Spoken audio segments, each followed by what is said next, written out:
All right, so Glenfiddich, huh?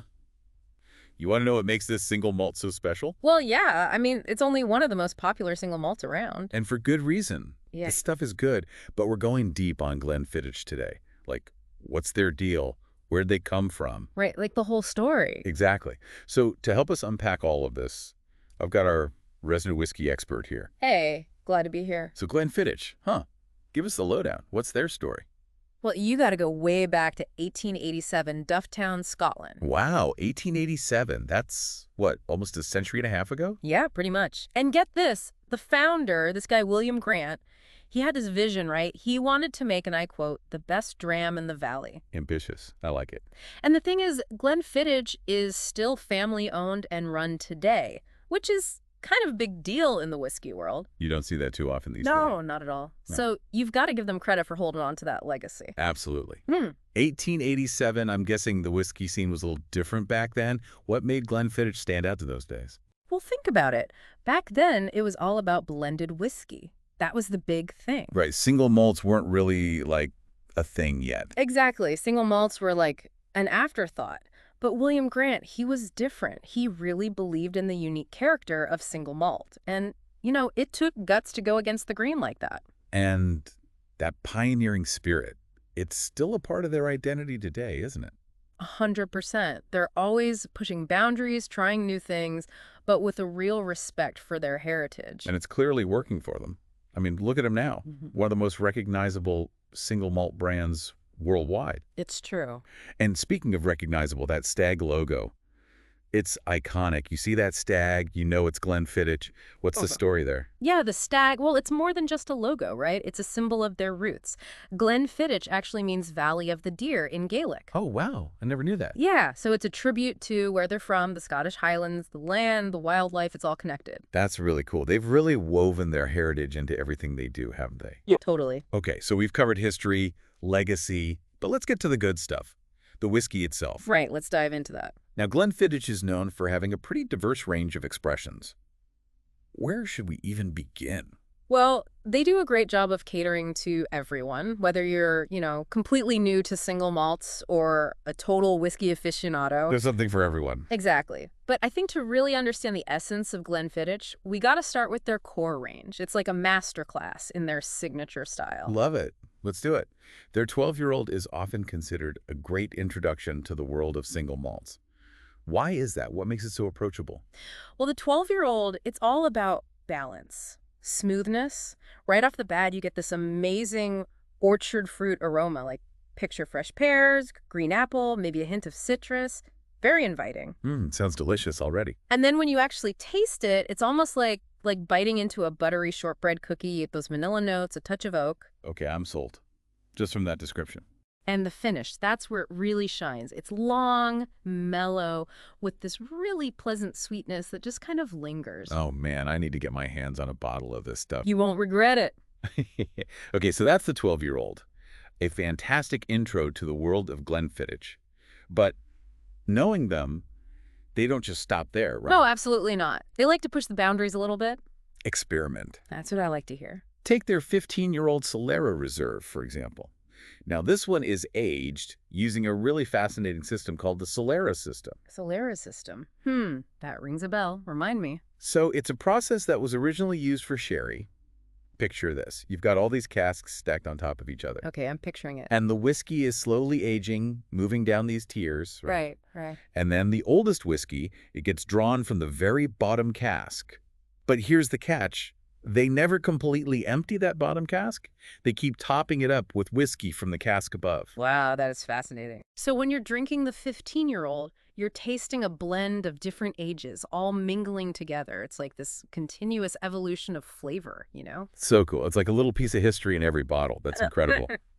So how does this whole Solera method actually change the flavor compared to, say, the 12-year-old? It adds this whole other level of complexity. It's richer, deeper. The 15-year-old has these really pronounced honey and sherry notes, almost like a warm fruit cake. Think raisins, dates, a sprinkle of cinnamon, that kind of thing. Oh, man, you had me at fruitcake.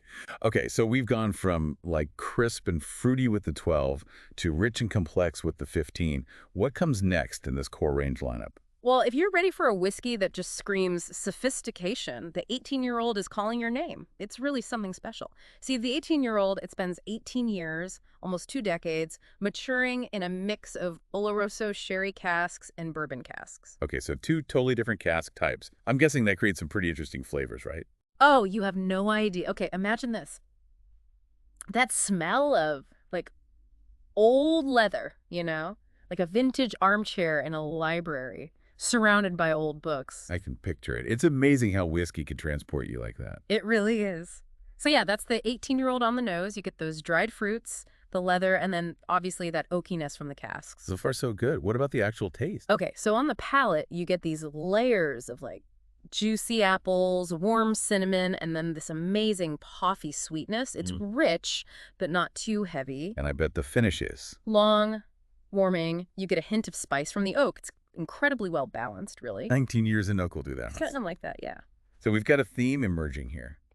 Glenfiddich knows how to let their whiskey age gracefully, that's for sure. Definitely. But I gotta ask, what about those whiskey drinkers who like a little something extra, something a bit more, adventurous? Does Glenfiddich have something for them? Oh, they've got that covered too, don't you worry. That's where their 21-year-old reserve a rum cask finish comes in. Hold up, rum casks? Did I hear that right? You heard right. They take their classic single malt and they finish it in Caribbean rum casks. Wow, talk about a plot twist. That's not something you see every day. Yeah. Rum casks, huh? I'm really curious how that affects the flavor. It's like a tropical vacation for your taste buds. You get this wave of ripe banana, mango, figs, all those tropical fruits, and then that signature Glenfiddich toffee sweetness, but it's mingled with these hints of exotic spices, maybe a touch of leather. And that sounds like a party in a glass. It's pretty amazing. Okay, so we talked about the core range, the classics, if you will. Yeah. But I know Glenfiddich, they're not afraid to get a little experimental, right? Oh, absolutely. They love to push the boundaries. Which is awesome. So let's talk about their experimental series. What kind of, mad scientist stuff are they doing over there? This is where things get really interesting. So the experimental series is where Glenfiddich really gets to play around with, unusual cask finishes and just unexpected flavor combinations in general. I like where this is going. Yeah, it's pretty wild. For example, they have this one called the Glenfiddich IPA experiment. Wait, IPA, as in the beer? Yep, you heard that right. Yeah. So they actually finished this whiskey in casks that were used to age IPA beer. Wow. Okay, that's some next-level creativity right there. I would never have thought to do that. What does it even taste like? It's actually incredible. So on the nose, you get this blast of fresh citrus, those classic hoppy aromas, but also hints of green apple and pear. It's very crisp and refreshing. Interesting. I wouldn't have expected that. And then when you taste it, it's surprisingly light and zesty for a whiskey. The hops are there, for sure, but they're subtle, and they work really well with the vanilla and green apple notes. So they managed to take, a hoppy beer and turn it into a balanced whiskey. That's pretty impressive. It really is. What else have they got up their sleeves in this experimental series? Well, if you want to talk about unique experiences, there's Project XX. So for this one, get this, Glenfiddich brought together 20 of the world's top whiskey experts, right? And they each got to pick their favorite single cask of Glenfiddich, like the best of the best. Wow. That's like the dream team of whiskey tasting. What did they come up with? So imagine, okay, you're at a carnival and you walk past a churro stand. You know that smell, that warm cinnamon and sugar. Oh, yeah, the best. So that's Project XX on the nose. You get that cinnamon, but also this hint of roasted almonds and then all these orchard fruits. Okay, now you're just making my mouth water. What about the actual taste? It's amazing. On the palate, it transforms into this warm, spicy, delicious, imagine vanilla, rich toffee, and dried fruits all mixed together. But the finish, that's where it really shines. It's long, satisfying, and the balance is incredible. Just the right amount of sweetness and spice. Man, that sounds amazing. Project XX, huh? They really knocked it out of the park with that one. Totally. Okay, so we've gone from classic and refined to innovative and experimental. Is there anything Glenfiddich hasn't tried at this point? Well, we haven't talked about their Grand Series yet. Ooh, the Grand Series. Now we're talking. Right. This is where Glenfiddich really goes all out, Luxury, craftsmanship. Okay, yeah, I'm picking up what you're putting down. Right. Luxury and craftsmanship are basically my middle names. I can see that. Okay, let's start with the Glenfiddich Grand Cru 23-year-old. I've heard some buzz about this one having a connection to, the sparkling wine world. Ah, you're right on the money. The Grand Cru, it spends 23 years in oak, right? And then, get this, they finish it in French cuvee casks. Hold on. The same casks they use for champagne. The one and only. Glenfiddich, you fancy. Okay, I'm not gonna lie, that sounds like it could go either way. Right. What happens when you put whiskey in a champagne cask for 23 years? Magic, my friend. Okay, so on the nose, it's like walking into a spring garden, like full bloom, flowers everywhere. Okay, I like where this is going. You get these delicate apple blossom notes, sweet brioche, a hint of lemon zest. And then you take a sip and it's like, okay, imagine a warm toasted brioche with like a perfectly ripe pear and then a little sprinkle of vanilla on top. Man. And it's all thanks to those champagne casks. Exactly. You get those yeasty, buttery notes from the cuvee casks, and it just adds this whole other dimension. This is definitely a special occasion whiskey, right? Yeah. Like, I'm picturing a celebration, maybe some dessert. 100%. And then there's the finish. Luxuriously creamy, super smooth. You get the oak, but there's also this hint of champagne effervescence. It's wild. I need this in my life. Okay, we've come to the grand finale, the big kahuna, the Grand Couronne 26-year-old. With a name like that, it better be good. Oh, it more than lives up to the hype, trust me. We're talking the pinnacle of the Grand Series. Glenfiddich's legacy, all bottled up. Okay, I'm intrigued. Lay it on me. So imagine 26 years, this whiskey is just chilling, maturing, getting all complex, right? And then they hit it with a finishing period in, wait for it, rare French cognac casks. Cognac casks? Are you kidding me? First rum casks, then champagne casks, now cognac casks.